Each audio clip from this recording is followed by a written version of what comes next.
예배소서 2장 1절부터 8절 말씀을 가지고 하나님의 선물 이런 제목으로 같이 은혜를 나누도록 하겠습니다. 예배소서 2장 1절부터 8절 하나님의 선물 2장 1절부터 8절 우리 다 같이 한 음성으로 합독하겠습니다.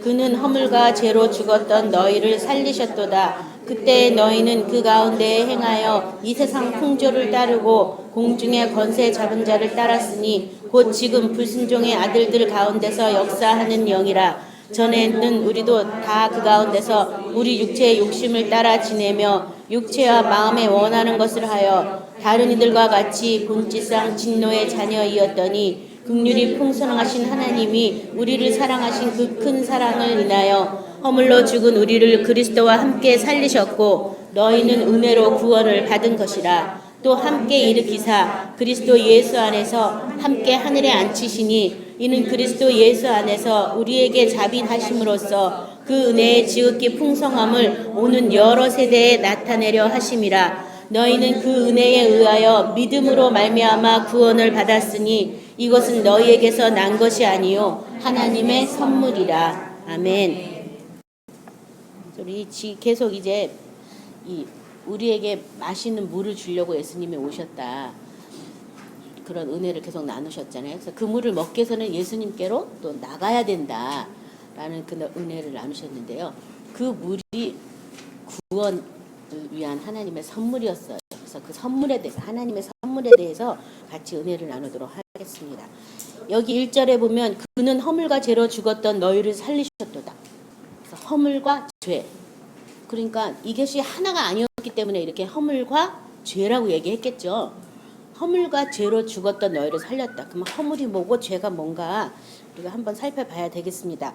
골로새서 1장 21절 제가 읽을게요. 전에 악한 행실로 멀리 떠나 마음으로 원수되었던 너희를 이런 성경 말씀 있고요. 그 다음에 골로새서 2장 13절은 또 범죄와 육체의 무할례로 죽었던 너희를 하나님이 그와 함께 살리시고 우리의 모든 죄를 사하시고. 그래서 이 허물이라는 것이 뭐냐고 설명을 하자면 뭐 사람마다 허물을 다르게 얘기도 하겠지만 제가 깨달은 허물은 육체를 입고 육체 때문에 어쩔 수 없이 죄 가운데 놓인 상황, 그것을 허물이라고 하나님은 보신다는 거죠. 허물. 그래서 여기 범죄와 육체의 무할례로 죽었던 너희를 살리시고 또 우리의 모든 죄를 사했다는 이런 성경 구절에서 허물이라는 것은 내가 육체를 입고 있는 한 어쩔 수 없이 짓게 되는 그런 죄 있잖아요. 그런 것이 허물이라면 죄라는 것은 뭐냐 하면 우리 마음에서부터 비롯된 것이 죄죠. 그러니까 이 허물과 죄가 연관되어 있는 부분도 많이 있어요. 그렇죠? 육체에 매여서 또 마음까지도 죄 짓는 게 있고 육체와는 아무 상관없이 마음으로부터 죄 짓는 건데 이 죄라는 것이 뭔가 우리가 또 말씀을 살펴보면서 보도록 하겠습니다. 먼저 예배소서 4장 17절부터 19절 우리 찾으셔서 같이 합독하겠습니다. 예배소서 4장 17절부터 19절 같이 합독합니다. 그러므로 내가 이것을 말하며 주 안에서 증언하노니 이제부터 너희는 이방인이 그 마음에 허망한 것으로 행함같이 행하지 말라. 그들의 총명이 어두워지고 그들 가운데 있는 무지함과 그들의 마음이 굳어짐으로 말미암아 하나님의 생명에서 떠나 있도다. 그들이 감각 없는 자가 되어 자신을 방탕에 방임하여 모든 더러운 것을 욕심으로 행하되. 여기 보면 거기까지요. 19절까지. 여기 보면 죄가 뭐냐. 많은 사람들이 죄에 대해서 많은 생각을 하고 있어요. 대부분의 사람이 율법이 죄다라고 얘기하고 있는데요. 뭐 틀린 말은 아니에요. 근데 가장 큰 죄는 뭐냐면 하나님의 생명에서 떠난 그것이 바로 죄예요. 그러니까 죄의 문제가 해결됐다는 거는 하나님의 생명으로 돌아온 것을 의미하는 것이지 그냥 내가 무슨 행실을 안 해서 죄가 해결되고 하는 수는 없다. 하나님으로 생명에 돌아오는 것이다. 여기 18절에 보면 총명이 어두워지고 그들 가운데 있는 무지함과 그들의 마음에 굳어짐으로. 그래서 하나님께서는 야훼를 알라고 힘써 알라고 이 백성이 하나님을 아는 지식이 없어서 망한다고. 그러니까 하나님의 생명에서 떠나 있기 때문에 하나님을 알려고도 하지도 않고 깨달으려고도 하지 않는다는 거죠. 근데 하나님의 생명의 본질을 내가 찾아간다면 하나님을 자꾸 알려고 해서 우리가 이렇게 특별히 모여서 또 말씀을 공부하는 것처럼 하나님을 알려고 하는 그런 마음들, 하나님의 생명으로 돌아와야 되겠습니다. 누가복음 15장 24절의 탕자의 비유에 보면요, 아버지께서 하시는 말씀이 이 내 아들은 죽었다가 다시 살아났으며 내가 잃었다가 다시 얻었노라 하니 그들이 즐거워하더라. 그래서 하나님이 이제는 아버지가 되고 우리가 아버지와 아들의 관계가 회복되는, 그래서 아버지와 아들이 되는 그것이 죄의 문제에서 떠난 사람들이 이룩한 결과라고 볼 수 있어요. 그래서 많은 사람들이 하나님의 자녀가 되는 권세를 줬기 때문에 난 하나님의 자녀가 되었다라고 그냥 바로 말해버리는데, 뭐 틀린 말은 아니겠지만 그러면 자녀처럼 살아야 되겠죠. 이 자녀가 되는 권세를 사용해서 뭐가 되냐 하면 자녀가 되는 거죠. 그래서 요한계시록 마지막에 보면 이기는 자는 내가 생명수를 유업으로 줄 것이고 그 다음에 그는 아들이 될 것이다. 나는 그들의 하나님이 되고 그들은 나의 아들이 될 것이다 라고 말씀하셔서 그 권세를 우리가 사용해서 하나님의 아들이 되는 것, 하나님의 아들이 되는 건 하나님의 집으로, 아버지의 집으로 돌아가는 것. 그래서 이 아버지 집으로 돌아가서 아버지의 생명 안에 하나가 됐을 때 그 죄의 문제가 완전히 다 이제 해결되는 거죠. 그래서 허물과 죄가 똑같은 것 같지만 많이 달라요. 그래서 많은 사람들이 죄로부터 구원받았다고 믿는데 생명 안에 살지 않는 거예요. 그것이 아니라 생명으로 돌이키는 회개를 통해서 사도행전도 보면 생명으로 돌이키는 회개를 했다라는 그런 구절들이 있거든요. 그래서 하나님 아버지의 생명으로 돌아가는 것, 그것이 죄에서부터 벗어난 결과라는 것을 믿으시기 바랍니다. 이사야 44장 22절 제가 읽겠습니다. 내가 내 허물을 빽빽한 구름같이 내 죄를 안개같이 없이 하였으니 너는 내게로 돌아오라. 내가 너를 구속하였습니다. 그래서 이 허물이 뭐같이 많다고 말했냐면 빽빽한 구름같이 많다. 또 내 죄가 안개같이 많다. 안개 같다. 그러니까는 하나님의 생명을 떠나가지고 하나님의 영광 안에 있지 않기 때문에 그냥 뭐가 뭔지 모르고 그냥 혼미하면서 그냥 무한 거죠. 그렇죠? 이것이 하나님의 뜻인 것도 같고 아닌 것도 같고. 사실 제가 이렇게 하나님의 생명에 대해서 알게 되기 시작한 것도 성령이 주신 깊은 은혜였는데요. 뭔가 교회 안에서 말씀을 들을 때 보면 진짜 어떤 때는 목사님이 이 말씀을 이렇게 하고 어떤 때는 저렇게 해서 코에 걸면 코걸이, 귀에 걸면 귀걸이. 말씀이 왔다 갔다 한 거예요. 그래서 나 스스로도 저게 무슨 말인가. 말씀은 딱 한 가지인데 왜 이랬다 저랬다 설명을 저렇게 할까. 심지어 어떤 예배에서는 모든 죄에서 다 용서받았습니다로 시작하는데 끝날 때는 또 사소한 죄 하나 잘못해가지고 하나님이 또 막 두드려 팬다고 설교를 하는 거예요. 그래서 나는 예배를 드리면서 이게 도대체 무슨 말인가. 아니 용서받았다며 왜 그거는 또 용서를 안 하셔서 두드려 팬일까. 이런 어떤 혼미가 계속 예배 중간에 있어서 제가 너무 답답했어요. 그래서 하나님 아버지 정말 그러신 분 맞습니까? 이러면서 제가 자꾸 물어본 거예요. 저 목사님의 설교대로 정말 하나님 마음에 안 들면 그냥 이렇게 막 두드려 패고 그냥 교통사고 막 나게서 다치게 하고 그러신 분 맞습니까? 예수님 한 분이 다 담당하신 걸로 안 됩니까? 이러면서 기도를 하다 보니까 생명에 대해서 알게 된 거거든요. 그래서 이 빽빽한 구름같이 안개 같은 이런 죄와 허물이 예수님을 통해서 하나님께서 없이 하였기 때문에 너는 내게 돌아오라. 내가 너를 구속했다. 구원의 그 값을 내가 지불했으니까 내게 돌아와라. 이 죄사함의 결과는 아버지의 집에 영원히 거하는 거예요. 아버지의 생명을 유업으로 받는 거예요. 그래서 허물과 죄로 죽었던 우리를 살렸다는 그 표현이 얼마나 좋은 표현인지, 내가 정말 예수님 때문에 아버지 집에 믿음으로 얼마든지 갈 수 있다는 거, 그거 참 감사하죠. 자, 그래서 이사야 53장 5절에도 그런 말씀이 있어요. 그가 찔리는 우리의 허물 때문이요 그가 상함은 우리의 죄악 때문이라. 그가 징계를 받음으로 우리는 평화를 누리고 그가 채찍에 맞음으로 우리가 나음을 받았더라. 그래서 여기서 찔림은 우리의 허물 때문이다. 상함은 우리 죄악 때문이다. 그래서 허물과 죄가 다르기 때문에 예수님도 이것을 뭔가 다르게 처리하셨어요. 그렇죠? 그래서 허물 때문에는 창에 찔리셨고 그 다음에 죄악 때문에는 채찍에 맞으시고 상하신 거죠. 그렇죠? 히브리서 9장 7절에는요. 오직 둘째 장막은 대제사장이 홀로 1년에 한 번 들어가되 자기와 백성의 허물을 위하여 드리는 피 없이는 아니하라니. 뭐를 위해서 드린다고요? 허물을 위해서 드린다고. 그래서 구약은 뭐가 되냐면 육체로 진 게 죄예요.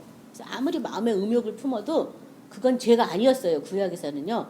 정말 그런 행동을 했을 때만 죄, 육체만. 그걸 허물이라고 지금 얘기하잖아요. 백성의 허물을 위해서 이 대제사장이 들어갔다고.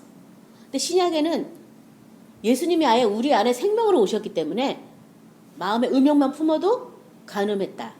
흘기는 눈만 해도 살인이다. 형제를 미워하는 건 살인이다.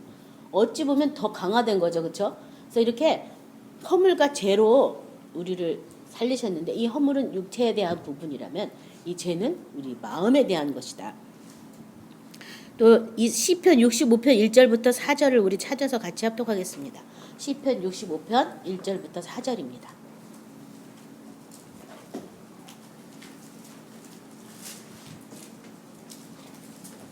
같이 합독합니다. 하나님이여 찬송이 시온에서 주를 기다리오며 사람이 서원이 주께 이행하리이다. 기도를 들으시는 주여 모든 육체가 주께 나아오리이다. 죄악이 나를 이겼사오니 우리의 허물을 주께서 사하시리이다. 주께서 택하시고 가까이 오게 하사 주의 뜰에 살게 하신 사람은 복이 있나이다. 우리가 주의 집 곧 주의 성전의 아름다움으로 만족하리이다. 여기 보면 찬송이 시온에서 주를 기다린다. 또 기도를 들으시는 주여 모든 육체가 주께 나아오리다. 모든 육체까지. 그래서 이 육체까지 구원 받아야 그 구원이 온전하게 되는 것이지 육체는 아니다. 이 다음에 그냥 부활의 날 된다라고 얘기한다면 그 구원은 불완전한 구원이라는 거죠. 끊임없이 이 육체가 그 허물로 인해서 또 죄로 우리를 계속 사로잡고 오는데 이 육체 문제가 해결되지 않으면 어떻게 하겠어요? 그래서 예수님이 못 박아 죽었을 때 이 육체도 못 박아 죽었다는 걸 믿는 것에서부터 이 육체가 죽고 다시 예수님의 생명으로 살아나는 걸 믿는 것이 구원의 시작이라는 것이지 이 육체는 어떻게 할 수가 없다. 그러니까 매일 죄져도 매일 용서받는다. 이거는 초대 때부터 있던 이단이에요. 이단의 한 사상이었어요. 육체가 할 수 없기 때문에 하나님은 모든 죄를 다 용서하시기 때문에 계속 용서받는다. 이건 잘못된 신앙이라는 거예요. 여기 보면 3절에 죄악이 나를 이겼사오니 우리의 허물을 주께서 사하시리이다. 참 이거 이상한 구절이잖아요. 그렇죠? 죄악이 나를 이겼사오니 허물을 사할 것이다고. 이 육체를 내가 이 몸을 입고 태어나고 싶어서 태어난 것도 아니고 이 아담이 범죄함으로 이 육체를 내어줘서 사단이 합법적으로 들어서 주인 노릇하고 또 사망이라는 그런 어떤 것에 우리를 평생 종노를 시키려고 하는 그런 프로그램이 날 때부터 우리 속에 뱃속에 아예 날 때부터 이렇게 돼가지고 태어나기 때문에 내가 원하든 원치 않든 그런 굴레에 사람들이 살게 된 거예요. 그래서 그 육체는 하나님의 선하심을 맛보지도 않고 알려고 하지도 않고 하나님의 벌법에 굴복하지도 않기 때문에 그런 육체를 가지고 우리가 하나님을 믿는다는 거 쉬운 일이 아니에요. 어려워요. 오늘은 믿어지는데 내일은 또 안 믿어지는 거예요. 그래서 이런 말을 저도 그런 말 많이 사용한 적이 있는데 믿음을 한 단계 한 단계 쌓긴 너무 힘든데 추락하는 건 날개가 있다. 그냥 슉 내려온다. 그냥 육체가 하는 대로 한 번만 쭉 독려하면 바로 믿음이 바로 지옥으로 직행하는 것을 우리 막 경험했잖아요. 그래서 그 허물 때문에 우리 죄악까지도 나를 사로잡아서 하나님을 두기 싫어하고 하나님 앞에 생명을 떠나가기 때문에 나를 이겨버렸다고. 그것이 내 의지랑 상관없이. 그래서 이겼지만 하나님께서 오히려 그 모든 것을 사하실 것이다 이렇게 얘기하면서 그 다음에 4절이요. 사함 받아서 택하시고 가까이 오게 하사 주의 뜰에 살게 하신 사람은 복이 있다. 이 택한 사람만이 하나님의 집에 들어가서 하나님 아버지와 함께 살 수 있다. 그리고 다른 모든 것으로 우리가 만족하는 게 아니라 우리가 주의 집, 그 주의 성전의 아름다움으로 만족하리이다. 뭐 딴 거 아니다. 내가 아버지 집에 도달해서 아버지의 아름다움을 본 그것으로 나의 모든 것이 다 사라지는 거예요. 그래서 예수님께서도 우리 지난 시간에도 나눴지만 마음에 근심하자. 도무지 염려하지 말라. 하나님 믿으니 또 나를 믿어라. 내가 너와 함께 하겠다고 이렇게 말한 게 아니라 내가 살 집을 예비해서 집을 예비하면 나 있는 곳에 너희도 있게 한다라고 말씀한 것이죠. 아버지 집에 내가 돌아가면 그 아름다움으로 나의 모든 것이 다 만족함이 오고 더 이상은 아무 뭐 의심, 걱정, 불안, 두려움 아무것도 없는 거죠. 아버지께서 창조주시고 아버지께서 완전하신 분인데 내가 뭐를 걱정할 게 뭐가 있어요. 그렇죠? 아버지의 아들이 됐는데. 그래서 사실 오늘 말씀을 딱 줄여가지고 65편 1절 4절만 해도 끝납니다. 더 이상 얘기할 게 없어요. 네, 하여튼 이렇게 말씀을 찾아와 봤고요. 2절 봅니다. 그때에 너희는 그 가운데 행하여 이 세상 풍조를 따르고 공중의 권세 잡은 자를 따랐으니 곧 지금 불순종의 아들들 가운데 역사하는 영이라. 그때 너희는 그 가운데 행하여 이 세상 풍조를 따르고 공중의 권세 잡은 자를 따랐다. 이 공중의 권세 잡은 자, 하늘에 있는 악의 영들, 악한 영들. 근데 그 영들이 곧 지금 불순종의 아들들 가운데 역사하는 영이다. 그러니까 나도 지금 순종하지 않는다면 내 안에 뭐가 역사해요? 불순종하도록 조장하는 공중의 권세 잡은 마귀에게 내가 지금 속해 있다는 거죠. 그러니까 순종, 하나님 말씀의 순종, 생명을 얻기 위해서 순종하는 그 순종이 정말 아름답고 복된 거기 때문에 순종이 제사보다 낫고 수양의 기름보다 낫다라고 이렇게 말씀하신 거죠. 자, 그래서 지금도 여기 지금 불순종의 아들들, 하나님의 아들이 됐어요. 하나님의 아들이 되는 권세를 받았음에도 불구하고 지금도 어떻다? 불순종의 아들들이 많이 있어요. 그래서 여기 지금 그 가운데 역사하는 영이다. 지금 불순종 아들들 가운데 역사하는 그 영이 그 전에 우리한테도 있었다. 그렇다면 우리는 지금 순종하는 영으로 봐준 거잖아요. 그렇죠? 골로새서 3장 5절부터 8절 제가 읽겠습니다. 그러므로 땅에 있는 지체를 죽이라. 곧 음란과 부정과 사욕과 악한 정욕과 탐심이니 탐심은 우상 숭배니라. 이것들로 말미암아 하나님의 진노가 임하느니라. 너희도 전에 그 가운데 살 때에는 그 가운데 행하였으나 이제는 너희가 이 모든 것을 벗어 버리라. 곧 분함과 노여움과 악의와 비방과 너희 입에 부끄러운 말이라. 이런 것들이 하나님의 진노가 임한다. 육체대로 살면 결국은 하나님의 진노가 임한다. 하나님의 핏값을 망령되이 알고 있는 거잖아요. 그렇죠? 그 생명의 값을 지불했는데 그 값을 알지 못해서 믿음을 엉터리로 하고 있으니까 하나님의 진노가 임한다라고 말씀하고 있죠. 너희가 이 모든 것을 땅에 있는 지체를 죽이고 벗어버리라 라고 이렇게 말하고 있습니다. 로마서 11장 30절에서 32절 우리 같이 찾아서 같이 합독합니다. 로마서 11장 30절에서 32절입니다.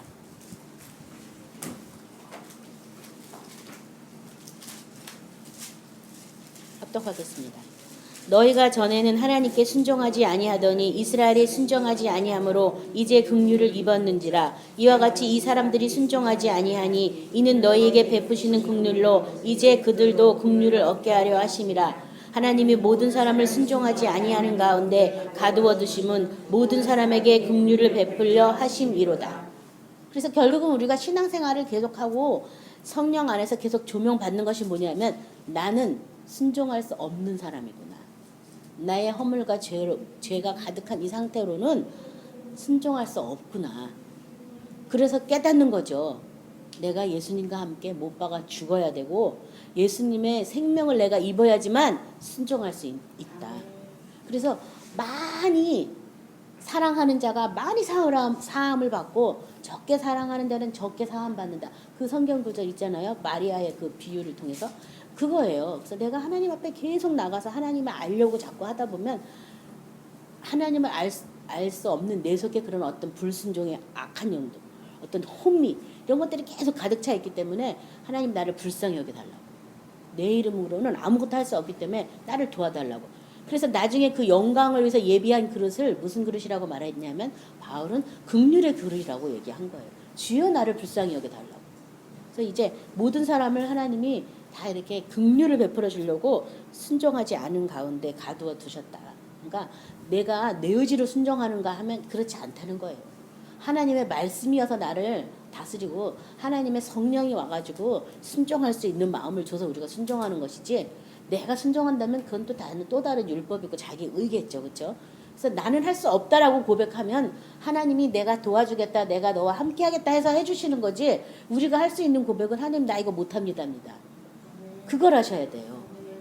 나 도대체 모르겠다고. 저도 막 기도하면서 하나님의 그 어떤 은혜를 받으려고 막 붙잡아요. 그래서 좀 내가 좀 아는 말로 뭐 이렇게 깨부치고 저렇게 깨부치고 하면서 하나님 이겁니까 저겁니까 막 문을 막 두드리는 거야. 하나님 안에서 찾느라고 막 두드리는데 결국은 뭘 깨닫냐면요. 난 아무것도 모르는구나. 나 아무것도 못 되겠다.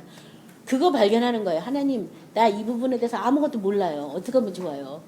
나 좀 불쌍히 여겨주시고 좀 가르쳐주세요. 마지막에 꼭 거기서 나와요. 그러면 그 은혜가 내가 제대로 받을 수가 있는데, 그렇지 않을 때는 내가 뭘 알아가지고 안 것 같은 이런 우리가 교만이 있고, 또 그럴까봐 하나님께서 일절 아무 말씀 안 하시거든요. 그러니까 하나님 그래서 우리를 야곱을 뭐라고 표현했냐면, 이사야에서 보면 지렁이 같은 너 야곱아. 지렁이 어떻게 해요? 나오면은 밟으면 꿈틀하잖아요. 지렁이는 밟으면 꿈틀하는 것밖에 할 줄 아는 게 없잖아요. 그렇죠? 우리를 그렇다라고 표현하는 거예요. 그래서 하나님을 알고자 하는 것도 하나님이 주신 마음이지 우리의 마음은 아니기 때문에 하나님 앞에 늘 긍휼을 구하고 그 긍휼하심을 통해서 영원한 생명으로 나가시기 기도하시기 바랍니다. 예배소서 5장 6절부터 13절은 제가 읽도록 하겠습니다. 누구든지 헛된 말로 너희를 속이지 못하게 하라. 이로 말미암아 하나님의 진노가 불순종의 아들들에게 임하나니 그러므로 그들과 함께하는 자가 되지 말라. 너희가 전에는 어둠이더니 이제는 주 안에서 빛이라. 빛의 자녀들처럼 행하라. 빛의 열매는 모든 착함과 의로움과 진실함에 있느니라. 주를 기쁘시게 할 것이 무엇인가 시험하러 보라. 너희는 열매 없는 어둠의 일에 참여하지 말고 도리어 책망하라.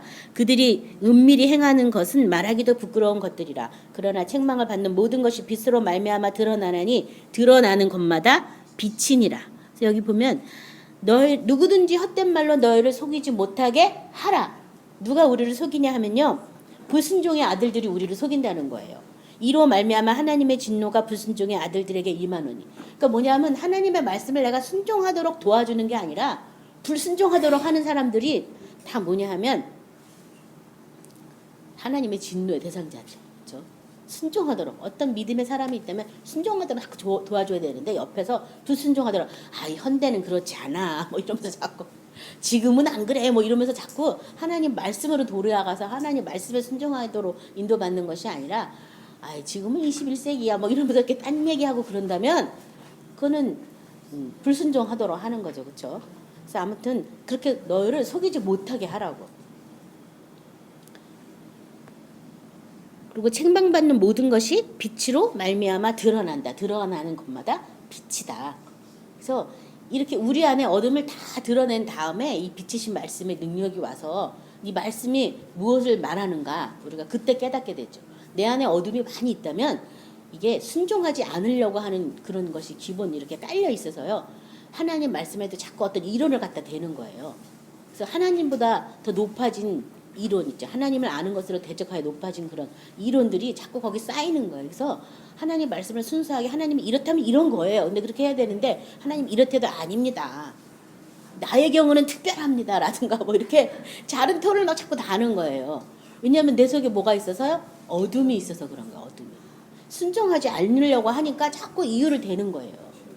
근데 예수님께서는 조금만 올소이다 이것이 바로 하나님의 뜻이니이다 이렇게 말했잖아요. 그렇죠? 하나님의 뜻이라고. 이 성경 전체가 하나님의 뜻이고 하나님의 말씀이잖아요. 그러면 이 말씀대로 내게 이루어지이다. 우리 재작년이가 12월 말일 날 했던 나눔의 말씀 나눴는데 마리아가 그 말씀이 내게 이루어 달라고 이렇게 고백했잖아요.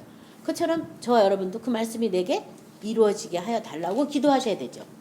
그래서 우리가 몇 주 전에 하늘의 뜻이 이 땅에도 이루어 달라고 기도하라고. 그런 기도를 해야 되는 거죠. 그렇지 않으면 하나님의 이 심판대가 빛인데요. 빛 앞에 가면 어둠이 다 드러나게 돼 있어요. 그 빛 앞에 어떻게 설 수 있겠어요. 그렇죠? 그래서 빛의 열매, 빛의 자녀로 살기를 하나님 앞에 은혜를 구하기 바랍니다. 3절 전에는 우리도 다 그 가운데서 우리 육체의 욕심을 따라 지내며 육체와 마음이 원하는 것을 하여 다른 이들과 같이 본질상 진로의 자녀이었더니. 자, 여기 보면 육체의 욕심을 따라 지내며 육체의 마음이 원하는 것을 하는 그 사람들을 뭐라고 말하고 있어요? 본질상 진노의 자녀다. 뭐라고요? 본질상 진노의 자녀다. 육체를 따라 살면 본질상 진노의 자녀다. 어려운 말이지만 본질 자체가 안 바뀌어서 육체를 따라 사는 것 자체는 다 진로의 자녀다라고 이렇게 얘기하는 거예요. 본질이 안 바뀌었으니까. 여기 보면 육체의 욕심과 육체의 마음이 원하는 것을 했다. 그러니까 저도 이 성령을 받은 상태에서는 육체가 아직 드러나지 않았어요. 그래서 그냥 성령 안에서 막 기도하고 하나님 아버지의 뭐 임재가 나타나고 뭐 방언으로 찬양 시도하고 막 했지만 육체가 드러나지 않았을 때는 저 역시 혼미했어요. 뭐가 뭔지 잘 몰랐어요. 근데 예수 피를 마시고 나서 예수님의 생명이 어디냐고 막 기도해서 예수 피를 먹고 마시지 않으면 생명이 없대서 예수 피를 먹고 나서면서부터 육체 안에까지도 예수님의 생명이 막 들어오니까 육체가 보이기 시작했어요. 내가 그동안 혼미하게 생각했던 이 모든 것이 육체가 원하는 거였구나. 육체의 마음이 있구나. 내 마음과 다른 마음이 있는 거예요. 그래서 육체는 하나님 두기 싫어하고 하나님과 원수가 된다고. 어떻게 다시 표현하려도 그렇게밖에는 표현을 못하겠더라고요. 그리고 이 육체가 하나님의 보좌 앞에 나가려니까 이 진짜 본질날 진노의 자녀라 하나님의 예수 그리스도의 어린 양의 피가 없이 나갈 수가 없는 거예요. 여러분이 육체까지 갖고 하나님의 그 성소까지 들어가서 하나님의 집에 간다고 기도를 한번 해보세요. 이 육체가 안 된 괴물입니다. 괴물로 나타나요. 그래서 처음에 예수 피를 마시면 내 속에 짐승이 한 마리 있는 거 알게 되죠. 사탄이 떠나갈 때 그냥 나갈게 이러고 나가는 게 아니라 막 소리 지르고 막 짐승같이 막 울부짖고 난리 납니다. 그래서 제가 바울만 괴수인 줄 알았더니 우리 육체 안에 이 짐승이 다 있구나. 짐승이 바울만 아니라 내 속에도 짐승의 개수가 있구나. 그래서 제가 정말 깜짝 놀랐어요. 근데 예수님께서는 우리를 양이라고 해줘서 얼마나 감사한지. 괴수였는데 양으로 바꿔주셔가지고 이 육체가 양처럼 하나님 말씀에 온순해지고 하나님의 말씀을 쫓아 살고 예수님을 목자로 사는 그런 상태가 돼야지 평안이 있는 거예요. 그래서 아무튼 육체가 분리가 돼야지만 이 성경 구절이 뭔지 알아요. 육체가 분리 안 되면 육체 마음은 또 어딨어 막 이게 헷갈리는 거예요. 그래서 일단은 내가 하나님을 두기 싫어하는 마음은 다 육체의 마음이다. 이렇게 생각하시면 되겠습니다. 하나님의 뜻에 따라 내가 복종하지 않으려고 한다면 그것은 전부 육체로부터 비롯된 것이다. 이렇게 알기 바랍니다. 그것은 다 진노의 자녀다라고 말하고 있습니다. 갈라디아서 5장 16절부터 21절은요. 내가 이르노니 너희는 성령을 따라 행하라. 그리하면 육체의 욕심을 이루지 아니하리라. 육체의 소욕은 성령을 거스리고 성령은 육체를 거스리나니 이둘이 서로 대적하므로 너희가 원하는 것을 하지 못하게 하려 함이니라. 너희가 만일 성령의 인도하시는 바가 되면 율법 아래 있지 아니하리라. 육체의 일은 분명하니 곧 음행과 더러움과 호색과 우상 숭배와 주술과 원수 맺는 것과 분쟁과 시기와 분냄과 당짓는 것과 분열과 이단과 투기와 술 취함과 방탕함과 또 그와 같은 것들이라. 전에 너희에게 경계한 것 같이 경계하노니 이런 일을 하는 자는 하나님의 나라를 유업으로 받지 못할 것이요. 자, 여기 보면 16절에 성령을 따라 행하라. 그러면 능력을 받을 것이다. 성령을 따라 행하라. 그러면 하나님의 생명이 나타날 것이다라고 하지 않고요. 성령을 따라 행하라. 그리하면 육체의 욕심을 이루지 아니할 것이다. 성령을 따라 행하면 성령이 뭘 가르쳐주는 거예요? 자꾸 내 육체에 있는 욕심이 뭔가 가르쳐줘서 그것을 따르지 않는 일을 한다는 거예요. 그러니까 나 진짜 예수 믿으니까 너무 괴로워. 내 육체가 살아나가지고 너무 괴로워. 그거는 제대로 잘 신앙생활을 하고 있는 거예요. 근데 그렇지 않고 나 여태 예수 믿어도 아무 문제 없고 아무 불편한 게 없었다. 이 사람은 믿는다고는 하지만 죽은 자야. 하나님 안에서 죽은 자. 산 자가 아니에요.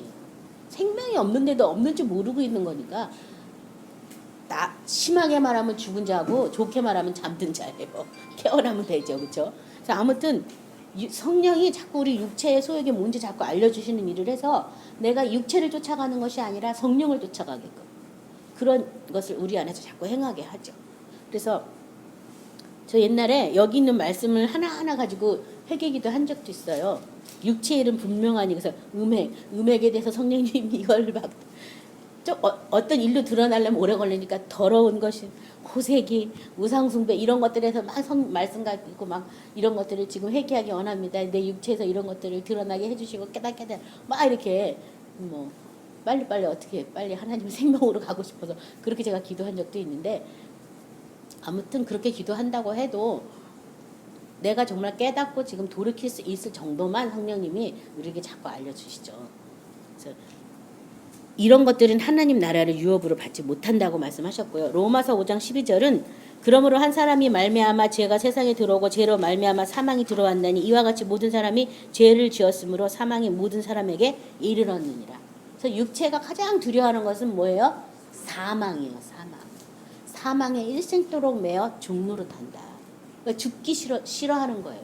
근데 성경은 예수님을 통해서 이미 죽었다는 거예요.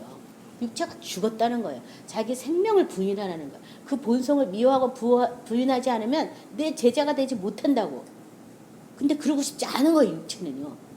내가 살아 있어야지만 주인 노릇을 하고 마귀에게 종 노릇을 하면서 계속 언제든지 하나님의 생명에서 떠나서 해서 지옥으로 데려갈 건데 그걸 못하게 하려고 죽으려고 그러면 그렇게 못 죽게 난리를 치는 거죠. 그렇죠? 그래서 정말 제가 이렇게 신앙생활을 많이 하고 기도 많이 하고 은혜 받았다고 하는 사람들도 이렇게 얘기하다 보면 종종 죽겠다는 얘기를 그렇게 많이 해요. 무의식결에. 그러니까 절대 입 밖에 내서도 안 되는 말. 죽겠다 이 얘기예요. 이미 죽었는데 뭘 죽겠다 해요. 예수님과 같이 죽었다는 걸 믿으시고 이 죽음이란 사망이라는 것에서 벗어나셔야 되겠어요. 왜냐면 언제든지 사탄은 그 사망이라는 무기를 가지고 우리에게 와서 육체를 억압하면 우리 영혼은 힘이 없어요. 이 육체에 지금 가두어 있기 때문에. 하나님의 돌보심이 없고 성령의 같이 하심이 이치심이 없다면 내가 막 진짜 곧 심장이 뭘 것 같고 죽을 것 같고 내 말씀이고 뭐가 아무것도 생각 안 나지 뭐 어떻게 하겠어. 나 살려줘 막 그래가지고 그렇게 되는 거 아니에요. 그렇죠? 죽으면 죽으리라. 이게 우리 힘으로 가능한 일은 아니죠. 성령이 와서 이렇게 마음을 붙잡아 줘야 아 죽으면 죽으리라. 하나님의 말씀이 살아계신데 내가 무엇하리요 이러면서 말씀 가지고 하나님 사는 것도 주는 것도 하나님 뜻입니다. 생명 안에 거하여 주옵소서 뭐 이렇게 기도하는 거지. 그러지 않으면 육체가 그런 벌벌벌 떨게 돼 있거든요. 그래서 아무튼 큰 문제를 만나지 말고 조그만 문제도 자꾸 육체 안에서 어떤 문제들이 있을 때 자꾸 생명 안에 나가는 것들을 훈련하시기 바랍니다. 그래서 뭐 감기를 죽을 건 아니잖아요. 감기 가지고 막 하나님께 자꾸 생명의 주인이 하나님이신데 이게 지금 무슨 소리입니까? 자꾸 작은 것부터 자꾸 맡기면서 자꾸 이렇게 교제를 나눠가는 육체도 하나님을 경험할 수 있는 그런 것들을 경험하도록. 그래서 저도 이 육체가 막 이렇게 힘들어서 제 영혼까지 막 이렇게 침범하려고 할 때 하나님이 저에게 은혜를 줘서 육체까지 사로잡힌 것을 풀게 했던 그런 것들을 막 하나님 앞에 막 말하는 거예요. 하나님 그때 이렇게 했을 때 육체가 됐을 때 하나님 이렇게 하셨잖아요. 그때 이런 표적을 보여주셨죠. 그때 이런 기적으로 저와 함께 하셨죠. 그 하나님이 지금도 살아계시기 때문에 저는 육체에 오는 이 모든 생각을 다 부인합니다. 이것을 받아들이지 않겠습니다. 뭐 이렇게 뭔가 그런 증거물이 있으니까 하나님 앞에 기도할 수 있는 거예요. 이 불을 탁 받아가지고 그 불이 내 안에 탁 들어왔으니까 그 불 때문에 하나님 이 육체 아무것도 아닙니다. 뭐 이렇게 할 수 있는 거잖아요. 그렇죠? 그래서 아무튼 이 육체를 분리시켜서 육체에서도 이제 하나님을 예배하는 그런 어떤 하는 나라가 육체까지도 임하는 그런 저와 여러분이 되셔야 되겠습니다. 4절에요. 긍휼이 풍성하신 하나님이 우리를 사랑하신 그 큰 사랑을 인하여 그렇게 허물과 죄로 죽었던 우리를 그리스도와 함께 살리시는데 그 본질상 진노의 자녀였던 우리를 하나님께서 하나님의 그 큰 사랑, 긍휼이 풍성하신 그 사랑으로 그 긍휼 때문에 우리를 구원하셨어요. 디도서 3장 4절부터 8절까지 우리 찾아서 합독하겠습니다. 디도서 3장 4절부터 8절입니다. 우리 구주 하나님의 자비와 사람 사랑하심이 나타나실 때에 우리를 구원하시되 우리가 행한 바 의로운 행위로 말미암지 아니하시고 오직 그의 긍휼하심을 따라 중생의 씻음과 성령의 새롭게 하심으로 하셨나니 우리 구주 예수 그리스도로 말미암아 우리에게 그 성령을 풍성히 부어주사 우리로 그 은혜를 힘입어 의롭다 하심을 얻어 영생의 소망을 따라 상속자가 되게 하려 하심이라. 이 말이 기쁘도다. 원하건대 너는 이 여러 것들에 대하여 굳세게 말하라. 이는 하나님을 믿는 자들로 하여금 조심하여 선한 일을 힘쓰게 하려 함이라. 이것이 아름다우며 사람에게 유익하니라. 여기 보면 하나님의 그 긍휼이 우리 구주 하나님의 자비와 사람 사랑하심이 나타나실 때 우리를 구원하실 때 우리의 행한 바 의로운 행위로 말미암지 아니하시고 오직 그의 긍휼하심을 따라 중생의 씻음과 성령의 새롭게 하심으로 하셨다. 구원을 어떻게 했다고요? 중생의 씻음과 성령의 새롭게 하심으로 나를 구원했다. 그러니까 중생의 씻음이 반드시 있어야지 돼요. 그래서 우리가 보혈 찬양할 때 항상 나의 죄를 씻기는 예수의 피밖에 없다. 뭐 정결한 샘에 가서 씻겠다. 뭐 씻으라고.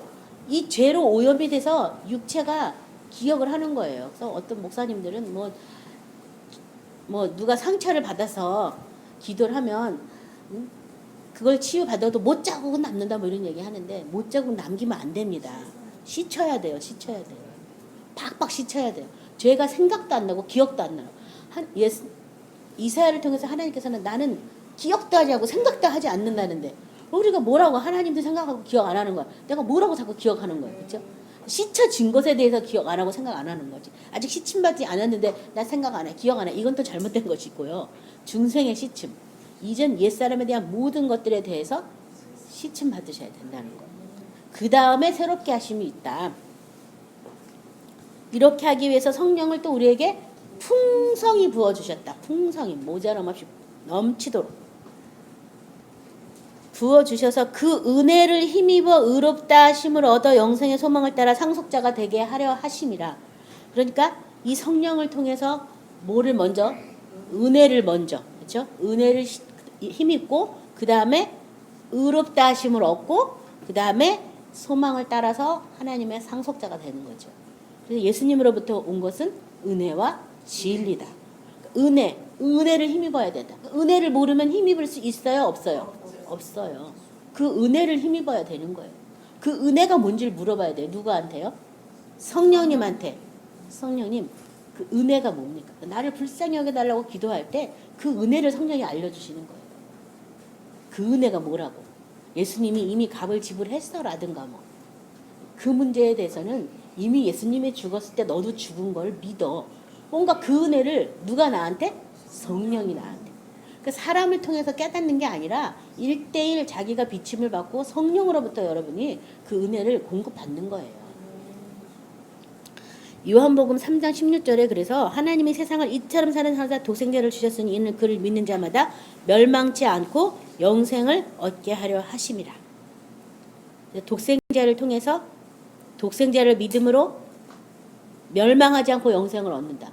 그러니까 독생자를 믿어도 멸망할 수도 있다는 얘기잖아요. 그렇죠? 그러니까 멸망하지 않고 영생을 얻게 하려고. 사탄은 믿어도 은혜를 통해서 믿는 게 아니라 어떤 들은 걸로 믿었다라고 착각하게 하는 거예요. 들은 걸로 믿은 거는요. 현실 세계에서 힘이 없어요. 은혜를 받은 것이 그 은혜가 우리 마음을 지켜주기 때문에 이 현실 세계에서도 그 은혜 때문에 내가 하나님 무엇을 하겠습니다. 그 은혜 때문에 딴 거 못합니다. 뭐 이러고 나가는 거지. 들은 거는 믿은 게 아니에요. 그 착각에서 벗어나시기 바랍니다. 5절 허물로 죽은 우리를 그리스도와 함께 살리셨고 너희는 은혜로 구원을 받은 것이다. 그럼 허물로 죽었다. 허물로 죽었다는 얘기를 다른 말로 말하면 뭐예요? 예수 그리스도와 함께 육체도 못 박아 죽었다. 갈라디아 5장 24절 말씀은 그리스도 예수의 사람은 그 정과 욕심을 육체와 함께 못 박아 죽었다. 그게 뭐냐면 허물로 죽은 우리예요. 정과 욕심, 육체와 함께 못 박아 죽은 우리를 그리스도와 함께 살리신 것. 그것이 바로 구원 받은 것이다. 뭘로 가로치고 뭐라고 써 있어요? 너희는 은혜로 구원을 받은 것이다. 그러니까 그 은혜가 나한테 어떻게 해야 돼요? 있어야죠. 그렇죠? 그 은혜가 없기 때문에 많은 사람이 구원을 받았다고 말은 하지만 은혜를 헛되이 받은 거죠. 하나님을 헛되이 경배하고 헛되이 은혜를 받아서 들은 거 가지고 다 은혜 받았는지 알고 모르는 거예요. 그렇죠? 골로새서 2장 12, 13절 제가 읽겠습니다. 너희가 세례로 그리스도와 함께 장사되고 또 죽은 자들 가운데서 그를 일으키신 하나님의 역사를 믿음으로 말미암아 그 안에서 함께 일으키심을 받았느니라. 또 범죄와 육체의 무할례로 죽었던 너희를 하나님이 그와 함께 살리시고 우리의 모든 죄를 사하시고. 그래서 허물로 죽은 우리를 살렸다는 것은 육체의 무할례에서 이제 하나님에서 살아났다. 그래서 할례 받지 못한 사람들은 이스라엘 총회에서도 나가고 하나님의 그 법에서도 떠나가야 되잖아요. 육체의 무할례. 그래서 우리가 그리스도의 할례를 받았다. 이런 성경 구절도 있어요. 그리스도와 함께 못 박아 죽고 함께 사는 그리스도의 할례를 받았다. 요한복음 14장 19, 20절 제가 읽겠습니다. 조금 있으면 세상은 다시 나를 보지 못할 것이로되 너희는 나를 보리니 이는 내가 살아있고 너희도 살아있겠음이라. 그날에는 내가 아버지 안에 너희가 내 안에 내가 너희 안에 있는 것을 너희가 알리라. 그래서 허물과 죄로 죽었던 우리를 그리스도와 함께 살리시기 때문에 그리스도가 내 안에 다시 온 것을 내가 어떻게 해야 돼요? 알아야 되는 거죠. 그래서 내 안에 와 계신 그리스도를 내가 인정해야 되는 거죠. 함께 내가 살리심을 받아야 되니까. 그렇죠? 그래서 그날에 알게 될 것이다. 내가 아버지 안에 너희가 내 안에 내가 너희 안에 있는 것을 너희가 알리라. 그래서 매일이 그날이 돼야 되는 거죠. 매일 그날.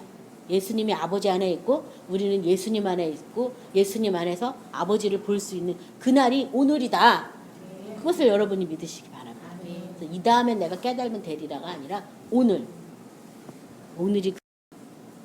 로마서 5장 10절 곧 우리가 원수 되었을 때 그 아들의 죽으심으로 말미암아 하나님과 화목하게 되었은즉 화목하게 된 자로서는 더히 그의 살아나심으로 말미암아 구원을 받을 것이니라. 그래서 예수님이 죽어서 화목이 됐다면 예수님이 다시 살아나심으로 말미암아 구원을 받는 것이다라고 얘기하고 있어요. 그래서 부활하신 예수님을 통해서 우리가 구원받은 거예요.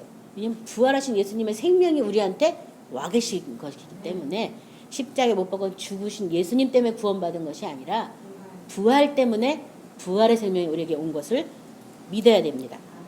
그렇지 않으면 육체를 이길 힘이 없어요.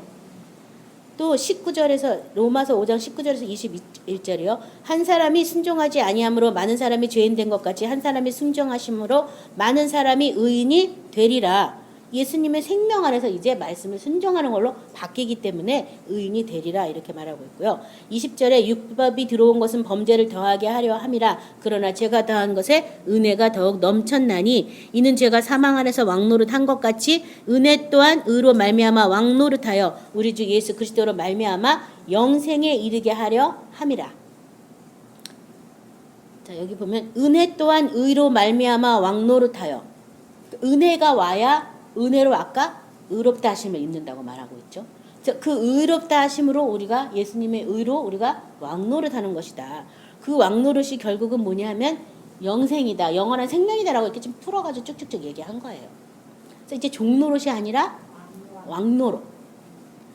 계시록 20장 4절은요. 또 내가 보좌들을 보니 거기에 앉은 자들이 있어 심판하는 권세를 받았더라. 또 내가 보니 예수를 증언함과 하나님의 말씀 때문에 목배임을 당한 자들의 영혼과 또 짐승과 그의 우상에게 경배하지 아니하고 그들의 이마와 손에 그의 표를 받지 아니한 자들이 살아서 그리스도와 더불어 1000년 동안 왕노릇하리니. 그래서 하나님께서는 산자를 어떤 사람을 산자를 말하냐면 그리스도 안에서 그리스도의 생명으로 사는 사람을 산자로 여기는 거예요. 그렇지 않고 그리스도를 믿기만 하고 그리스도의 생명으로 살지 않는다면 그 사람은 죽은 자, 잠자는 자로 여기시는 거예요. 아직도 허물과 죄로 매여 있는 진노의 자녀로 보고 있는 거예요. 그 핏값을 알지 못해서 아직도 신앙생활 제대로 하지 않기 때문에.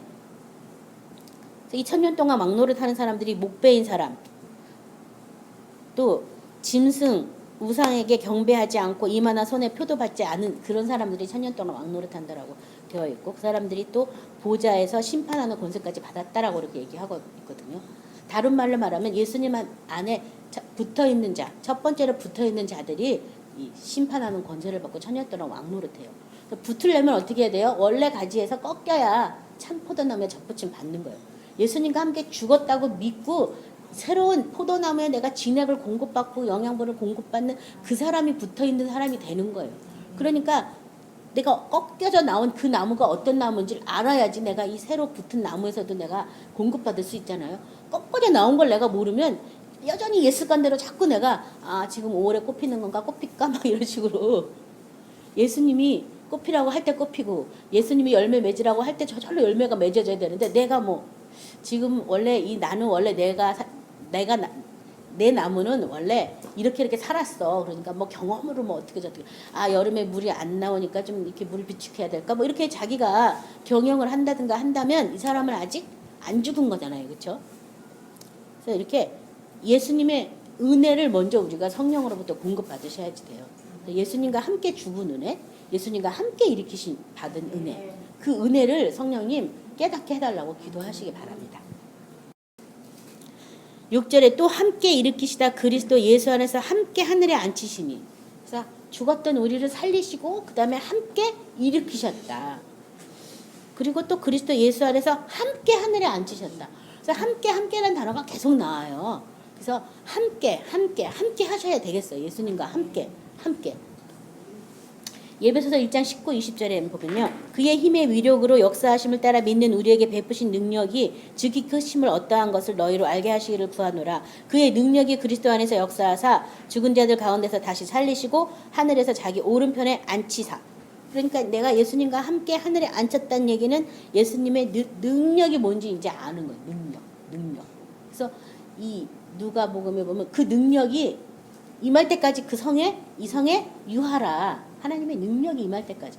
또 여기 있는 자들 중에 죽기 전에 예수님이 왕권을 가지고 오는 것을 볼 사람도 있을 것이다. 이 왕권이 뭐예요? 능력이에요. 예수님의 능력. 왕권이 능력이에요. 왕으로 다스리는 능력. 사실 저도 그래서 기도하다 보니까 예수님의 그 능력을 내가 모르니까 자꾸 내 능력으로 뭘 하려고 그러고 그 능력을 모르니까 자꾸 사탄에게 속는 거예요. 그래서 이제 계속 그 능력에 대해서 막 기도를 한 몇 년 전부터 계속 하나님 그 능력에 대해서 알게 해달라고 기도하는데요. 그 능력이 결국은 예수 그리스도 안에 있는 영원한 생명이고 영광이죠. 영광. 그 능력. 우리한테 능력이 하나도 없고 저 깊이 큰 능력은 예수님한테 있는 그것을 알게 해주시려고. 그러니까 점점 더 극심한 시련도 당하죠. 영광을 얻기 위해서 고난도 다종 받게 돼 있는 거예요. 예수님의 능력을 알기 위해서. 누구 사람의 능력이야 뭐 그렇게 시련 받으면서 알 거 없잖아요. 뭐 사람도 큰 능력을 알려면은 많은 고난과 연단을 받아야 능력을 받기 때문에 그렇지만 뭐 조그만 것들이야 그런 게 없는데 아무튼 이렇게 그 예수님의 능력 그 능력으로 내가 어떻게 됐어요? 함께 보좌에 앉게 됐다. 그 능력의 반대면은 사탄의 권세와 사탄의 어떤 정사가 그 안에 깔려 있어요. 사탄을 이기시고 그 발 아래 발꿈치에 밟고 지금 예수님이 보좌에 앉아 계시거든요. 그 능력이에요. 하나님을 대적해서 하나님과 같이 되려고 모든 인류를 하나님의 그 영원한 생명을 뺏어버리고 모든 인류를 자기에게 종노릇하게 했던 그 사탄의 능력도 만만치 않은 거예요. 육체 안에 있는 사탄의 능력 만만하지 않아요. 예수님이 와야 이길 수가 있어요. 죽어야 이길 수가 있어요. 우리는 못 이겨요. 죽어야 돼요, 그냥. 그래서 그 능력이 나를 살리셔서 결국은 내가 하나님의 보좌까지 올라갔구나.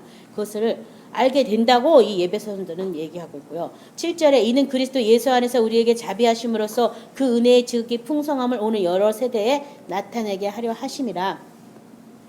예배소서 1장 3절 7절 같이 우리 합독하도록 하겠습니다.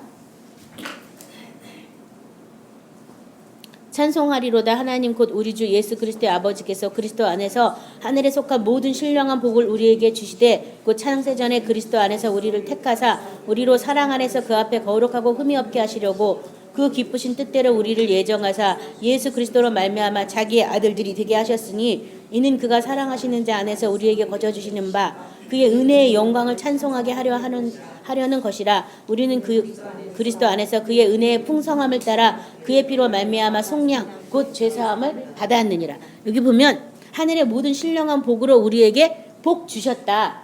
하늘의 모든 신령한 복의 내용이 뭐냐 하면요, 사랑 안에서 그 앞에 거룩하고 흠이 없는 것이 하늘의 모든 신령한 복이에요. 그래서 예수님께서도 다른 계명 준 게 아니라 내가 너희를 사랑한 것처럼 너희도 서로 사랑해라. 하나님은 사랑이시라. 사랑해야지만 하나님의 생명에 대해서 알게 되기 때문에 그 계명을 주셨어요. 사랑 안에서 온전하고 흠이 없게 하는 것이 창세 전부터 하나님이 우리에게 복 주려고 예비하신 하늘에 속한 모든 신령한 복이에요.